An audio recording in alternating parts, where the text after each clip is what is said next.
Just days before Christmas 2025, a single headline stopped the NASCAR world cold. It appeared without warning, one of those moments when time seems to pause. Phones lit up. Group chats went silent. Newsrooms hesitated before publishing, hoping they had misunderstood what they were seeing. What began as a quiet winter morning turned into a tragedy so sudden, so devastating, that fans across the country struggled to breathe through the weight of it. The loss felt unbearable, not only because of who was involved, but because of how unexpected it was. Questions spread faster than answers. Rumors filled the empty spaces. And at the center of it all stood a man who had always let his actions speak louder than his words. The silence that followed only deepened the confusion. For many, the grief didn't feel real yet. It couldn't be. Not him. Not now. Not so close to Christmas. To understand why this moment shook racing to its core, you have to understand the life, and the quiet legacy, of Greg Biffle. Nicknamed the Biff, Greg Biffle was never the loudest driver in the room. He didn't chase headlines. He didn't manufacture controversy. Instead, he embodied something far rarer in modern sports: blue-collar authenticity. Grit over glamour. Endurance over flash. Work ethic over ego. Biffle came from the kind of background that shaped NASCAR itself. Nothing was handed to him. Every opportunity was earned. Every win was fought for. His driving style reflected that truth: methodical, patient, relentless. While others dazzled in short bursts, Biffle outlasted. He survived. And more often than not, he finished at the front. In 2000, he announced himself to the sport by winning the Craftsman Truck Series championship. 5 wins. A dominant points margin. No drama, just results. It was the kind of season that forced the garage to take notice. This wasn't luck. This was control. A year later, he proved it wasn't a fluke. Moving up to the Busch Series, Biffle captured Rookie of the Year honors with 5 more victories. Different cars. Different competition. Same outcome. His adaptability was undeniable. By 2002, he made history, becoming the first driver to win championships in both the Truck Series and the Busch Series. It wasn't just a milestone. It was a statement. Greg Biffle wasn't simply good at NASCAR. He understood it. The Cup Series followed in 2003, where talent alone was never enough. The pressure was heavier. The margins thinner. The competition unforgiving. But Biffle didn't blink. His defining season came in 2005. 6 wins. 322 laps led. Week after week, he stood shoulder to shoulder with legends. When the dust settled, he finished second in the championship, just 35 points behind Tony Stewart. It was the closest he would ever come to the sport's ultimate prize. Some careers are remembered for championships. Others are remembered for respect. Greg Biffle earned both. Michigan International Speedway became his signature track. 4 victories there told the story of a driver who mastered speed without recklessness. Fans came to expect it. If Michigan was on the schedule, the Biff was a threat. Across his Cup career, he earned 19 wins.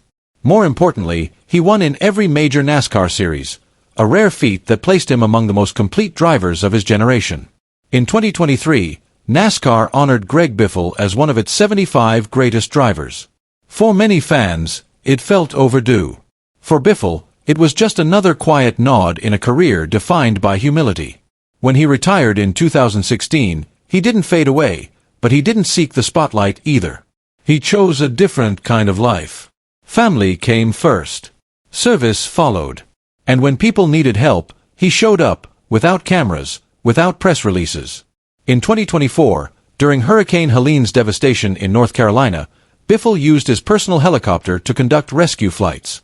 He transported supplies, evacuated stranded residents, flew into danger when others couldn't. Stories emerged of families saved, of elderly residents lifted from floodwaters, of quiet gratitude whispered instead of applause. To many, that's when his legacy changed. Greg Biffle wasn't just a champion anymore. He was a man who answered the call when it mattered most. That is why what happened next felt impossible to accept.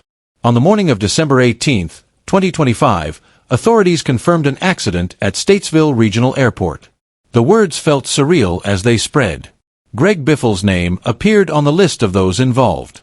The aircraft, a 1981 Cessna Citation C-550 owned by Biffle, had taken off at approximately 10:05 a.m. Weather conditions were calm. Visibility was clear. Nothing suggested what would unfold minutes later. Shortly after departure, something went wrong. The pilot radioed for an emergency return. The situation escalated quickly. Too quickly. The landing attempt failed. The aircraft struck a runway light, lost control, and slid through trees and fencing before crashing near Lakewood Golf Club, just 550 meters from the runway. The impact triggered a massive fire. First responders arrived within minutes, but there was nothing they could do. By the time the reality set in, the NASCAR world was already in mourning. Tracks lowered flags. Drivers posted tributes. Fans gathered, some at racetracks, some in living rooms, some alone, replaying memories that now felt painfully fragile. What people mourned wasn't just a career. They mourned character. They mourned a man who proved that greatness doesn't always shout. Sometimes it works quietly. Sometimes it helps without asking for credit. Sometimes it simply shows up, again and again, doing the right thing. Greg Biffle's story reminds us that legacy isn't measured only in trophies or championships, but in the lives touched along the way. In resilience. In humility. In service. And in the enduring inspiration left behind when the engines finally fall silent, a painful truth emerged. Some moments reshape not just lives, but entire communities. Weather conditions that day were unforgiving. Low clouds pressed heavily against the sky, drizzle streaked across the windshield, and visibility faded in and out like a warning no one fully understood at the time. Investigators would later confirm that the weather alone could not be blamed. Instead, attention turned to the aircraft itself, to pilot decisions made under pressure, and to the final seconds recorded in flight data that now carried the weight of irreversible loss. Then came the detail that shattered everyone who heard it. A passenger, believed to be Christina Biffle, had sent one final message to a family member. Just a few words, typed in fear and urgency: "Emergency landing, we're in trouble." There was no Mayday call. No final transmission to air traffic control. Just silence afterward, stretching endlessly. All 7 people on board were lost. Greg Biffle, his wife Christina, their children, Ryder and Emma, and 3 close family companions. In an instant, an entire family, an entire future, was gone. The shockwaves rippled far beyond the crash site. For NASCAR, this was not just a tragedy, it was a collective wound. Greg Biffle wasn't simply a former champion or a fierce competitor.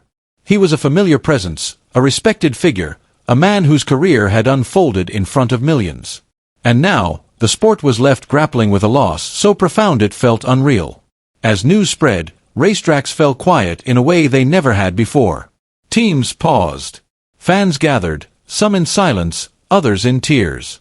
The roar of engines that once defined Sundays suddenly felt distant, almost inappropriate, against the weight of grief. Tributes poured in from every corner of the racing world. But one voice, rising early through the collective mourning, became an emotional anchor. On December 19, 2025, Jimmie Johnson spoke. "The loss of Greg Biffle and his beautiful family is unspeakable," he said. "Greg was one of the fiercest competitors I ever raced, and a true friend." Those words carried more than sympathy. They carried history. Johnson and Biffle had pushed each other through NASCAR's golden era, battling inches apart at impossible speeds. Their rivalry was legendary, but so was the respect beneath it. When Johnson spoke, fans didn't hear just one man grieving. They heard NASCAR itself, struggling to make sense of the unimaginable. Others followed. Jeff Gordon, Jack Roush, Richard Petty. Each tribute added another layer of remembrance. But Johnson's message set the tone, raw, honest, and deeply human. As the investigation continued and answers were slowly sought, something else became clear. Greg Biffle's legacy could never be confined to statistics or trophies. He lived in 2 worlds. One defined by racing excellence, wins earned through grit, determination, and resilience. The other defined by compassion, quiet acts of kindness, support for communities, and a willingness to help without seeking recognition. Those who knew him best spoke of a man who never quit, even when the odds were stacked against him. A man who never turned away from someone in need. A father who loved fiercely. A husband who stood steady. A friend who showed up. And that is where the inspiration endures. Greg Biffle's journey ended in tragedy, but his impact did not. It lives on in the people he inspired, the lives he touched, and the reminder he leaves behind, that greatness is not measured only by victories, but by love, integrity, and the legacy we leave when the engines finally fall silent. His story did not end on the track. It echoes far beyond it. This was just the beginning. Hit that subscribe button and buckle up. Digital Garage has so much more in store.